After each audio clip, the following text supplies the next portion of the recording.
Good evening, everyone. Welcome to our council meeting on Monday, the 17th of July, 2023. Less than 6 months to go to Christmas. In welcoming you, there you go. We acknowledge the Bundjalung people, the traditional owners of the land on which we meet tonight, and declare our respect to the elders past and present, and extend that respect to other Aboriginal and Torres Strait Islander peoples who may be present. We welcome you here, our opening prayer. Almighty God, we humbly beseech thee to grant thy blessing upon the works of this council, to direct and prosperous deliberations for the advancement of this city and for the true and lasting welfare of the people of this municipality. Item 3, obituary notices. I would ask those who wish to stand while we observe the obituary notices and the moment of silence.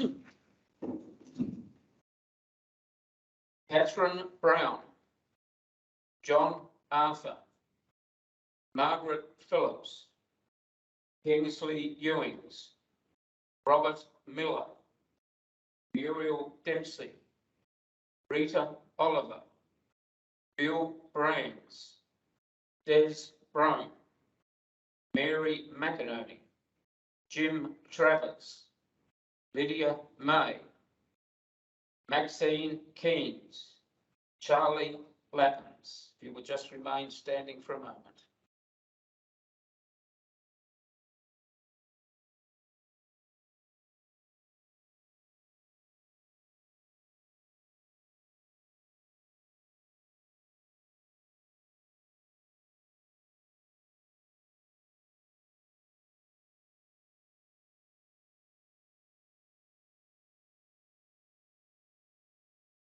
Thank you.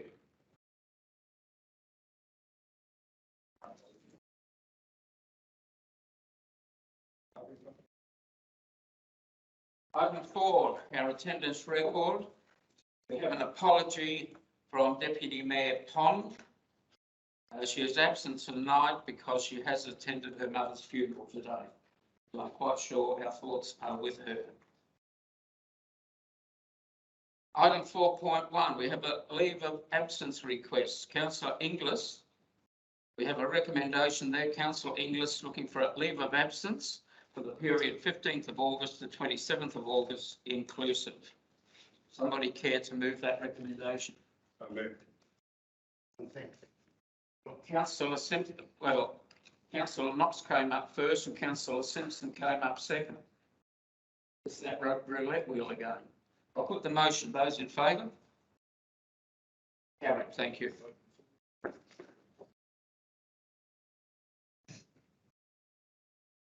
Item 5, council member and executive declarations. First of all, 5.1, conflicts of interest. Does anybody have a conflict of interest they need to declare?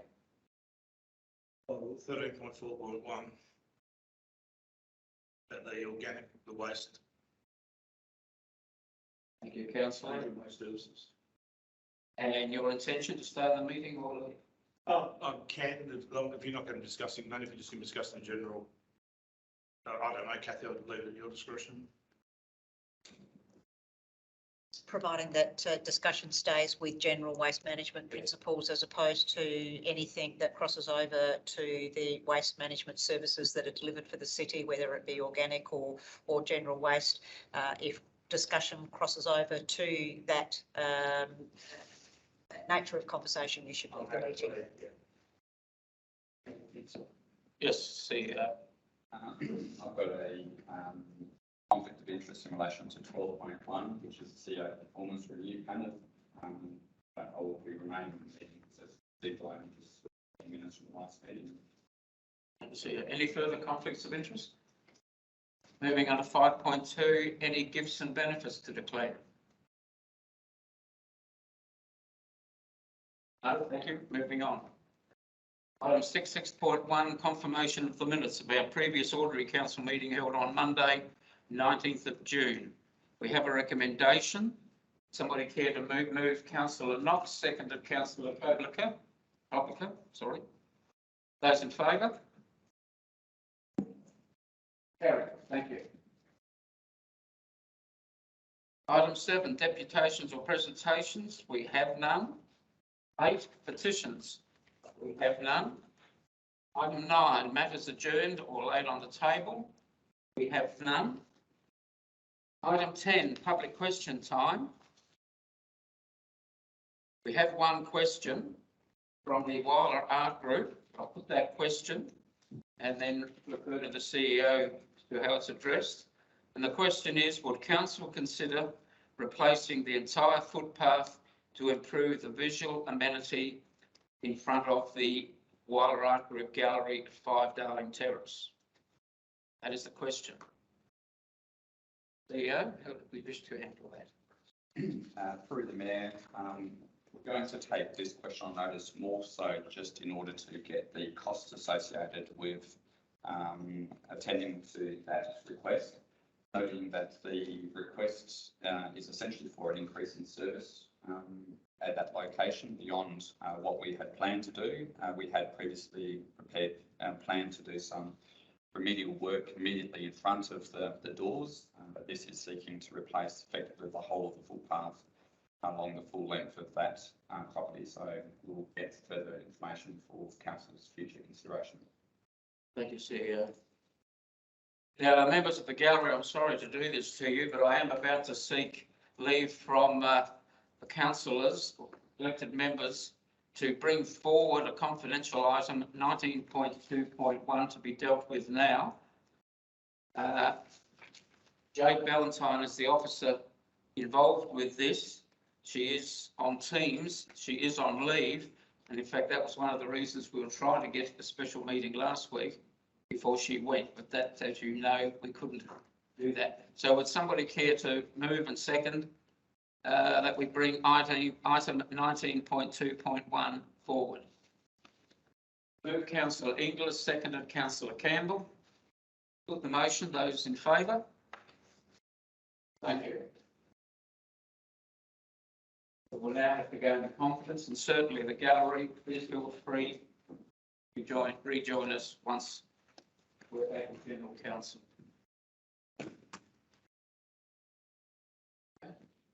Somebody care to move that we go into confidential, please? Move Councillor Clopiker, seconded Councillor Inglis. Put the motion, those in favour? Carried. Thank you.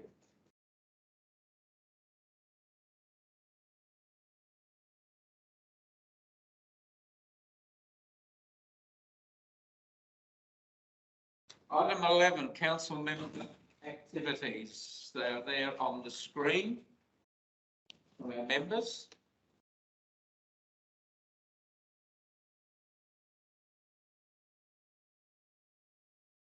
Anybody who wants to add to those, or we'll just keep moving on? Quite an extensive list there.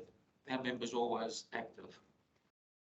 Item 12, our committee reports, 12.1. CEO review panel meeting minutes. We have a recommendation there. Would somebody care to move the recommendation? Councillor Knox, seconded Councillor Inglis. I'll put the motion. Those in favour? Carried. Thank you. Item 13, reports from council officers. 13.1, the office of the Chief Executive. 13.1.1, consultation on the draft 2023-24 EPLG annual business plan. We have a recommendation there, but I'll get the CEO to speak to it. Yes, thank you, Mayor. So, as per the report, this draft Eyre Peninsula annual business plan has been a subject of review by the Eyre Peninsula Local Government Association, which comprises the 11 councils within the region. There's also been input or feedback provided by the RDAs and landscape boards as well. As a member based organisation, the EPLGA is not able to make formal motions on behalf of councils. So the purpose of this report is for the EPLGA to consult with the member councils to confirm whether the councils are supportive of the draft annual business plan as prepared. and if not, or if there's any additional comments, to provide that as feedback. So that's the context. If any councillors have got a view that there's something missing or needs to be changed, they can bring that forward now and we'll provide that feedback. Otherwise, we'll note the draft and then it will be finalised in due course. Councillor Simpson? I just have a question on the EPLGA membership. We're paying 36,000 a year, soon to be 39. How many of those members are in the RDA EP? Because we pay them a fee as well, Yeah. and they pay them a fee. Yes. So all these guys in the RDA or not? So all of the councils within the Eyre Peninsula, so the 10 other councils, are all financial members to the EPRDA, and they're also members of the EPLGA. So they're two separate legal entities doing two separate things, Okay. and all other councils are members. So we're paying the RDA twice, basically.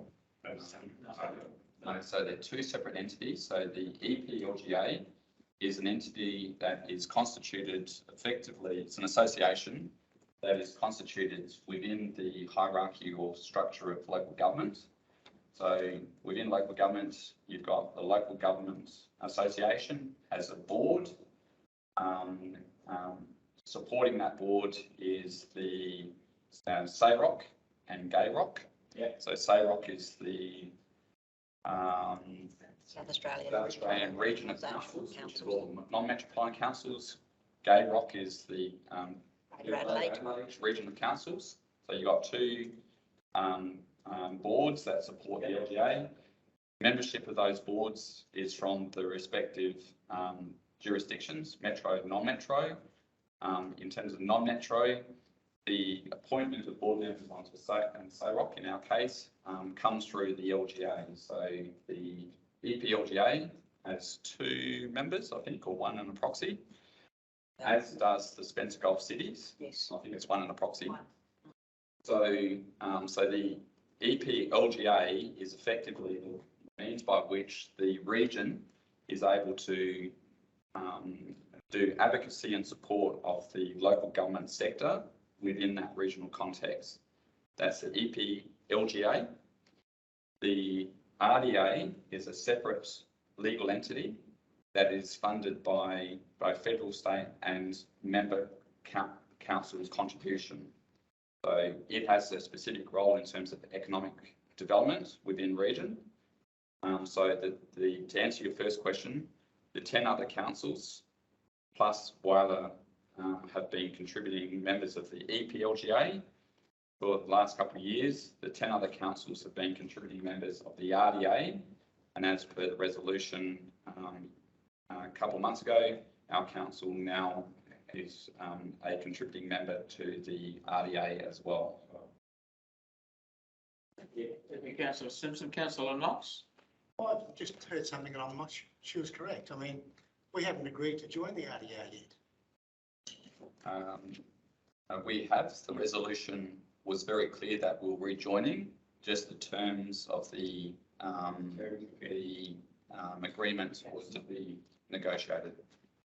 So they're still being negotiated. I just wanted to point out, as part of the paperwork they provided, the executive officer's remuneration went up by 67% from 72,000 to 120,000 this year. It's not a bad sort of an increase. Yes, a good increase if looks good on paper. Essentially, that change is going from part-time to full-time. So the actual hours, the rate per hour hasn't changed, but previously the executive officer was, I think it was 0.6 EPLGA and 0.4 RDA. That's been part of the issues that have existed within the region, that there's that crossover and potential conflict of interest or perceived conflict of interest with one individual operating or working for the two organisations. Through the EPLGA, the decision was made that a full-time executive officer was required. Peter Scott has now been appointed as the executive officer full-time. So what that increase in salaries represents is going from part-time to full-time, not an increase in remuneration level. Right, so you've got two motions there, one which is quite specific. If there's no other feedback to provide back to the EPLGA, is I call for a mover and a seconder of the motion that we note the draft annual business plan of EPLGA as provided. Moved Councillor Inglis, seconded Councillor Campbell. I'll put the motion. Those in favour? Carried. Thank you. 13.1.2, the Jim Hullick Award, seeking nominations. Again, very clear there. Either note or we nominate someone. CEO? Correct. I'll take the report as read. If there are no nominations, I'll seek a motion that we note the report under reference. Councillor Knox? Seconded Councillor Westerman. I'll put the motion. Those in favour? Carried. Thank you. 13.1.3, the CEO's action report for July 2023. We'll take the report as read, and I'm quite sure the CEO will take any questions that members have. Councillor Simpson. I think to be a proper record for any progress on the lease of the shelter site. Any progress on the lease of the Show Society? Yes, thank you. So there has been progress. I had hoped to bring a report to this meeting, but we're probably just 1 or 2 days shy of finalising the information. So I'm going to foreshadow that we may need a special meeting of council within the next week or two to deal with that matter. We've just been working through some of the detail, and I think we're now at the point where we're ready to bring that before council. Just for completeness, essentially there's two elements for discussion. There's the lease, and there's the financial support that council provides to the show. Quite rightly, the Show Society has indicated that really those two need to be considered together, because they don't want to sign up a lease if they don't understand what support they might get from council. So we've been quantifying what that financial in-kind support is like, and we've now got that information to bring to council. So very shortly. Thank you. Thank you. Councillor Knox. We had a fair head of steam up with Whyalla. What's the future? I'm just wondering what the next step is, seeing that we were going to have an event and that got canned. I don't think we should leave it too long before doing something else, otherwise we'll lose momentum. Yes, thank you through the Mayor. Agree wholeheartedly. The importance of keeping momentum happening on this project is key to its success. We have and are working towards an end of August date for the next part of this process, so that we are able to also invite in various parliamentarians and officers from the state government. These dates are aligned with parliamentary sitting dates, so that we can ensure that we get the gravitas of the people involved in the process.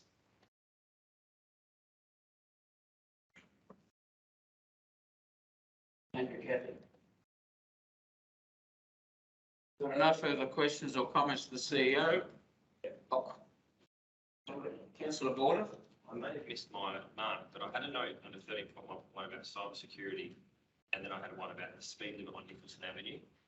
Can I ask a question about the speed limit specifically? Was the more important one for me. Now an appropriate time to ask that question? It was to do with the feedback on the motion that was put forward about investigating a speed limit reduction on Nicholson Avenue. I'm so sorry, I can't recall the note of where it referred to on the agenda, but I've got a note here off the top. So this is the appropriate section. So on the action items is the reference to speed limits. That's on page 65 of your agenda. So if you've got an additional comment or question, 13.2.2, the certification of the 22-23 financial statements. Very much an administrative matter there. Don't think it needs any further discussion, other than do we have a mover and seconder of that recommendation? Moved Councillor Knox, seconded Councillor Campbell. I'll put the motion. Those in favour? Carried. Thank you. Item 13.3, City Growth, Ordinary Reports. We have nil. The word says, yes, thank you. 13.4, City Infrastructure, Ordinary Reports. 13.4.1, Sustainable Curbside Waste Collection Service, primarily for information at that stage. If anybody has any questions, like Councillor Knox, I'm quite sure the CEO will refer them. Councillor Knox. What is the next step?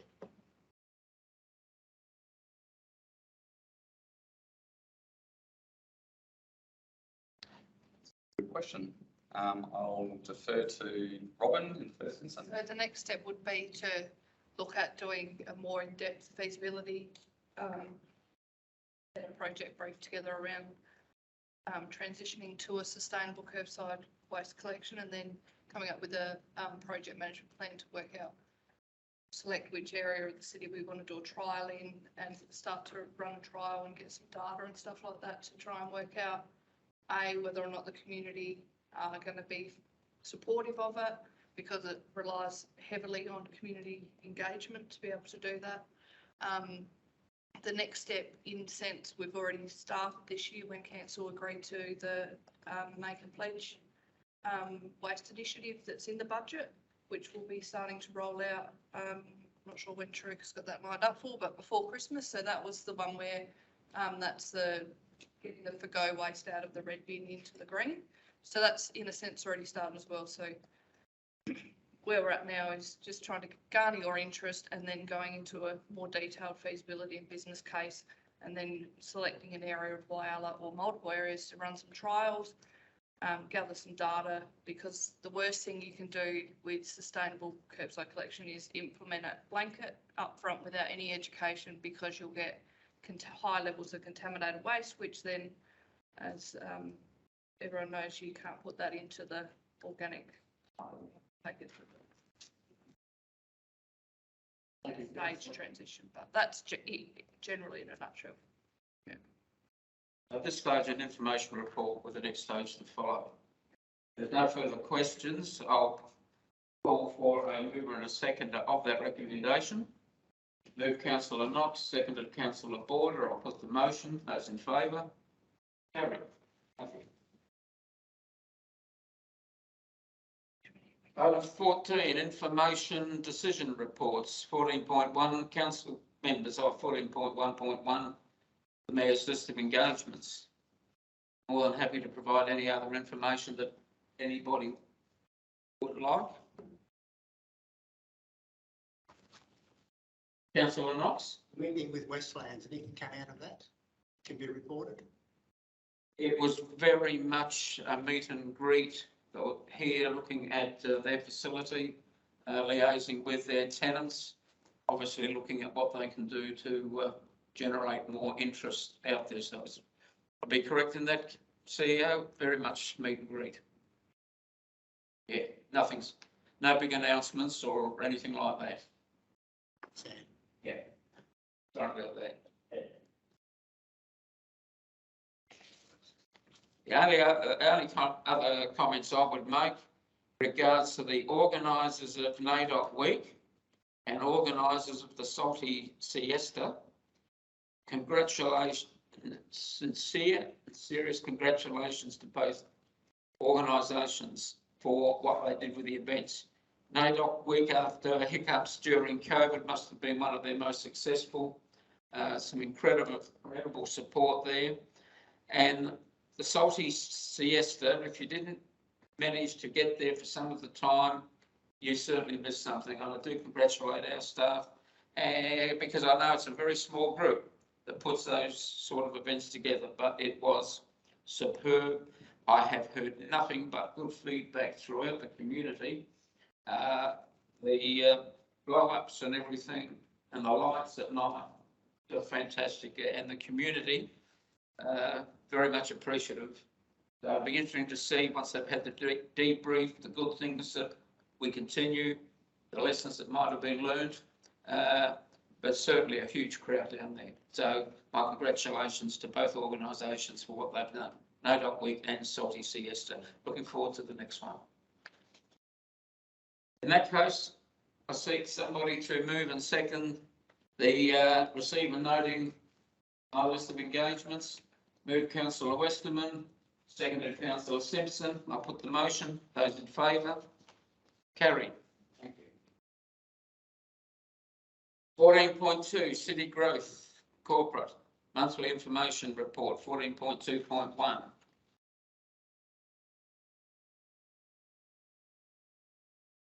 We have a recommendation there.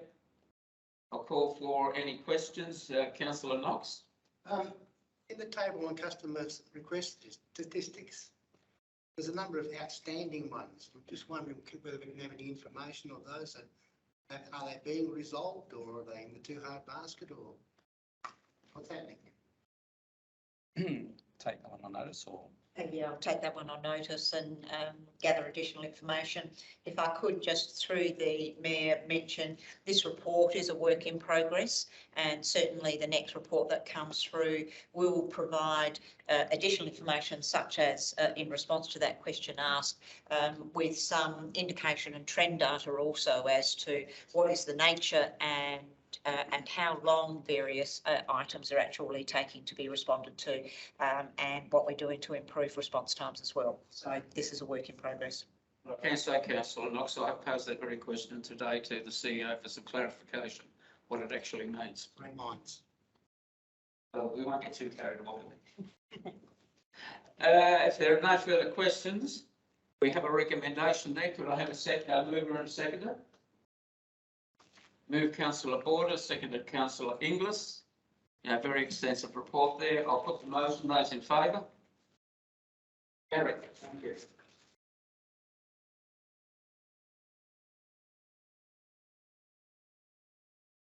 Item 15, notice of a motion. Do we have any notices of motion? We do, don't we? Of course.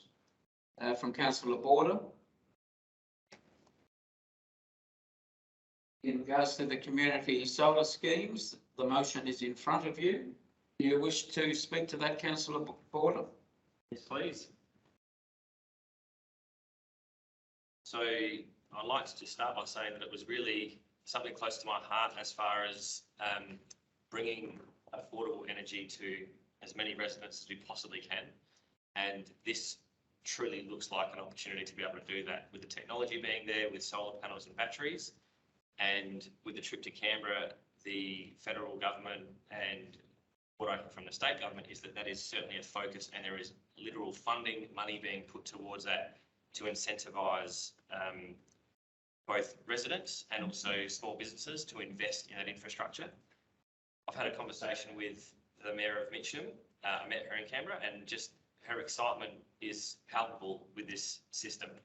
And residents, there's nearly 800 residents that have signed up to the program, which is leading the way to a virtual power plant, which, if you're not familiar with the term, is essentially people helping people. If you can afford a solar system with a panel and a battery, and you have excess power, that can essentially go back to the grid.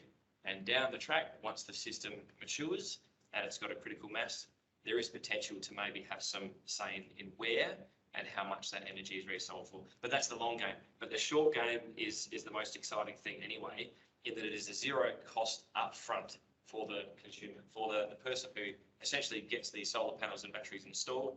It is $0. On top of that, the Minister for Climate Change and the Environment, I think it is he's put some money towards it, which I've mentioned. Chris Bowen, thank you very much, Mark. So specifically, $100 million out of a $1.7 billion National Reconstruction Fund. That's made up of a number of things, but $100 million to partner with local government to shift to electrification. So that tells me that's where the federal government is wanting to move, and I certainly see an opportunity to bring that benefit down to the everyday punter in Whyalla. So I don't know if you've heard of Sol Griffiths, but he presented again, and he's got a book called Rewiring Australia. And he says that if we truly want to tap into renewables as an energy source, we must find ways of making the solution affordable for the average punter, not just those who can afford the technology to participate in. And through companies like Shine Hub, there's Power Club, Power Ledger, there's plenty of companies out there. Mitcham Council put a tender out and got a number of responses 18 months ago, and they've partnered with Shine Hub, which Mayor Heather Holmes-Ross has said has been a really good partnership. So yeah, everything that I'm feeling and hearing about it is I'm looking for the catch. I'm just thinking, where is the catch in this thing? And I'm yet to find one. And after 18 months, Heather is saying that everyone's a happy customer. There's no real backlash, that the Mitcham Council area has been quite quick to adopt it. And she sent me a text to say that the City of Mount Gambier as well will be perhaps the second cab off the rank. And she was saying that they're considering the decision to hit go on a program using Mitcham's tender process at their August meeting. And she's open book. She said that the Mount Gambier, the Murray Bridge GM of Corporate Services is happy to speak directly to us as to how we may be able to piggyback on that process as well, which is going to save us time and resources as well.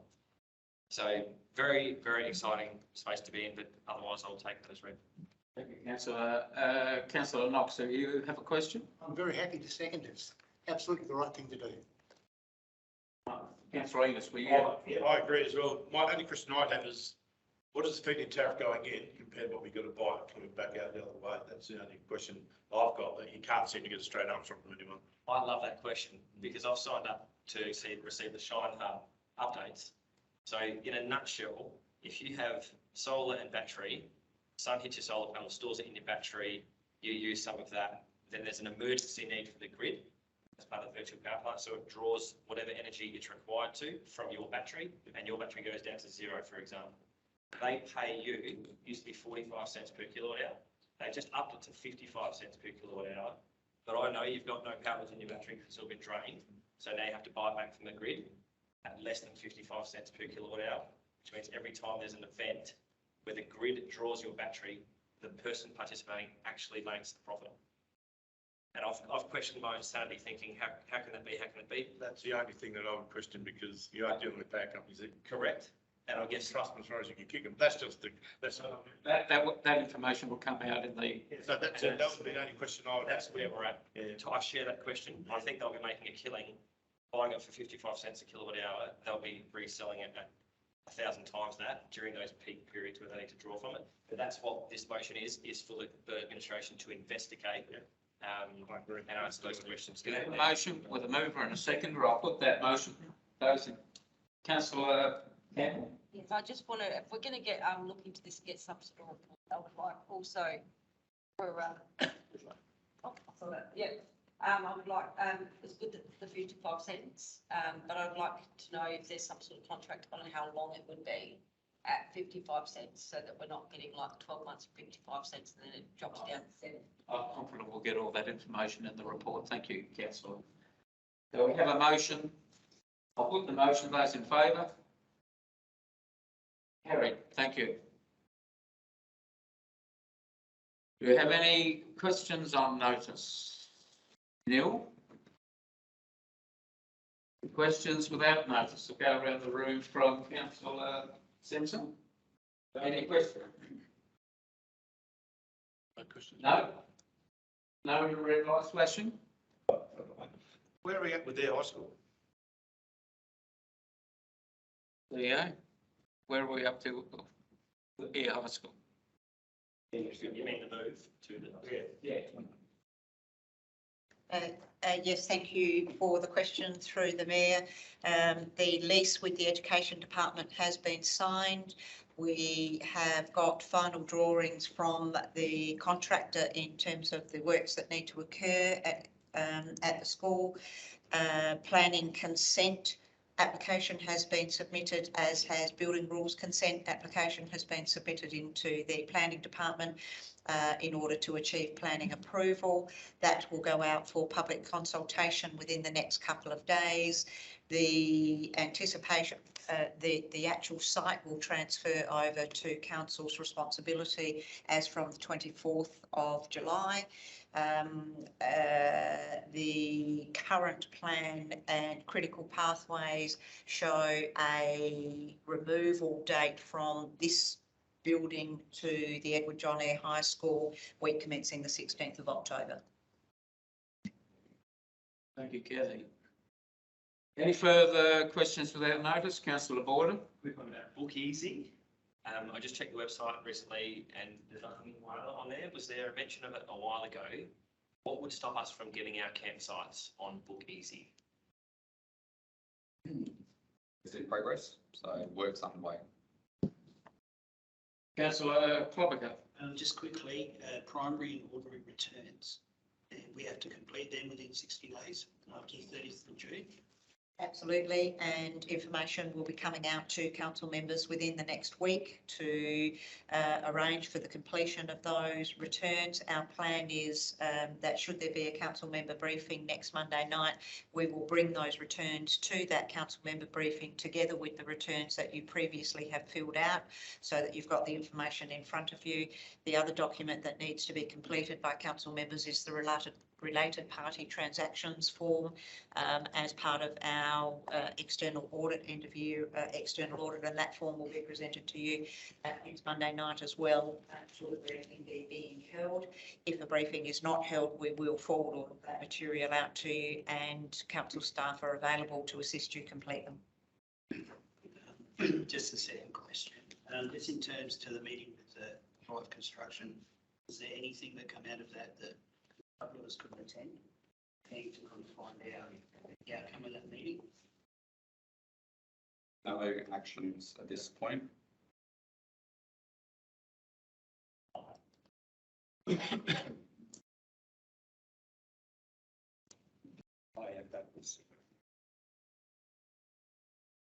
Item 18, motions without notice. Do we have any motions without notice? Bill? And at that juncture, I suggest we take a break and we resume afterwards with confidential. Somebody care to move an adjournment?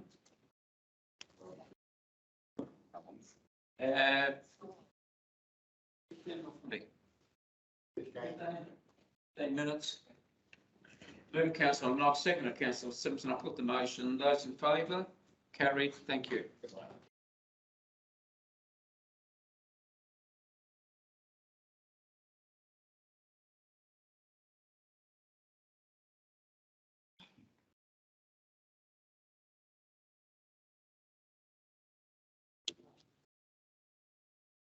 Somebody care to move that we move into confidential items, please? Move Councillor Campbell, seconded Councillor Simpson. Done everything. I'll put the motion. Those in favour? Carried. Thank you.